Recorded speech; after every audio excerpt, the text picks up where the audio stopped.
హైదరాబాద్ ప్రధాన వార్తలు చూసుకున్నట్లయితే హైదరాబాద్ నుంచి ఉమ్రా యాత్రకు బయలుదేరినటువంటి వారిలో 45 మంది దుర్మరణం పాలయ్యారు. మొత్తానికి హైదరాబాద్ నుంచి యాత్రకు 54 మంది బయలుదేరితే మక్కాలో ఒక కారు మార్గంగా 4 బయలుదేరగా 50 మందిలో మక్కా నుంచి మదీనా వెళ్లే సమయంలో అక్కడే ఉండిపోగా 46 మంది మాత్రమే బస్సులో బయలుదేరగా దాదాపు తెల్లవారుజామున 1:30 ప్రాంతంలో ఎదురుగా వస్తున్నటువంటి ఆయిల్ ట్యాంకర్ను ఢీకొనడంతో దాదాపు బస్సు దగ్ధమై 45 మంది అక్కడే మృతి చెందారు. ఒక్కరు మాత్రం గాయాల పాలై చికిత్స పొందుతూ హాస్పిటల్ అయ్యారు.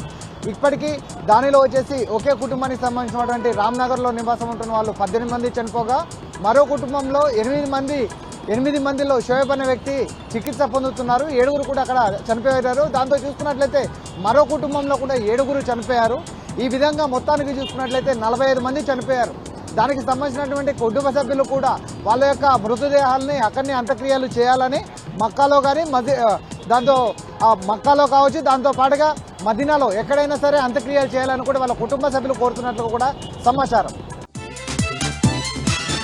ఇక మరొక వార్త చూసుకున్నట్లయితే తెలుగు చలనచిత్ర పరిశ్రమను ఇబ్బంది పెడుతున్నటువంటి పైరసీ అనేది ఒక ఐబొమ్మ ద్వారా వచ్చేసి హెచ్డి క్వాలిటీతోని సినిమాలని ముద్రించి దాంతో పైరసీగా చేసుకుంటూ తెలుగు చలనచిత్రంలోని ఏదైతే పెద్ద సినిమాల నుంచి చిన్న సినిమా బడా నిర్మాతలు కూడా వందల కోట్ల రూపాయలు వెచ్చించి సినిమాలు తీసిన 24 గంటల్లో పైరసీ మారడం, దాంతో పాటుగా సినిమాలకు ఆదర్శన పోతుందని, దాంతో పాటుగా పెట్టినటువంటి డబ్బు రాక దర్శకులు నిర్మాతలు ఇబ్బందులు పడుతున్నారని చెప్పేసి గత కొంతకాలంగా పిటిషన్లు చేశారు. ఎట్టకేలకు దానికి సంబంధించినటువంటి ఐబొమ్మ నిర్వాహకుడు ఇమ్మిడి రవిని అరెస్టు చేసి చెంచల్ కూడా జైలు కూడా తరలించారు. అతని వద్ద నుంచి 3 కోట్ల రూపాయలు ఫ్రీ చేయడంతో పాటుగా అతని ఇంట్లో ఉన్నటువంటి 100కు పైగా వచ్చేసి హార్డ్ డిస్కులు, దాంతో పాటుగా 66 వెబ్సైట్లను కూడా సీజ్ చేసినట్టుగా, దాంతో పాటుగా ఐబొమ్మను కూడా క్లోజ్ కూడా స్టేట్మెంట్ ఇచ్చిన పరిస్థితి కనబడుతుంది.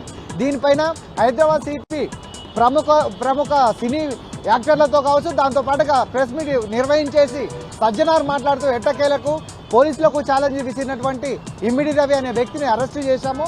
గత కొంతకాలంగా పరిస్థితితోని ఒకవైపు సినిమాలను, దాంతో పాటుగా నిర్మాతలను ఇబ్బందులు పెట్టిన వ్యక్తిని వదిలిపెట్టకుండా ఖచ్చితంగా పట్టుకున్నామని సిపి సజ్జనార్ చెప్పిన పరిస్థితులు కనబడుతున్నాయి. ఇక మరొక వార్త చూసుకున్నట్లయితే గోషామైల్లోని చాక్నవాడిలో 5 అంతస్తుల భవనం పక్కనే నూతన భవన నిర్మాణం కోసం తవ్వకాలు చేయగా ఏదైతే పూడికలు తీస్తున్నారో పూడికలు తీసే క్రమంగా దాని పక్కన ఉన్నటువంటి 5 అంతస్తుల భవనానికి చీరికలు వచ్చేసి ఆ కూలిపోయే ప్రమాదం ఉందని చెప్పేసి స్థానికంగా ఉన్నటువంటి జిహెచ్ఎంసీ అధికారులు ఫిర్యాదు చేసినప్పటికీ వారు పట్టించుకోకపోవడంతో స్థానికంగా ఉన్న ప్రజలందరూ కూడా స్థానిక పోలీస్ స్టేషన్కు ఫిర్యాదు చేయడంతో స్థానిక ఘటనా స్థలానికి వచ్చినటువంటి పోలీసులు, హైదరాబాద్ హుటాహుటిన ఏదైతే పక్కన ఉన్న భవనం ఉందో 5 అంతస్తుల భవనంలో ఉన్నటువంటి నివాసంలో ఉన్న వాళ్ళందరినీ ఖాళీ చేపించేసి కూడా పక్కన జవించారు. దానిపైన ఏమి జరిగిందనే విచారణ కార్యక్రమాన్ని చేపడుతున్నారు.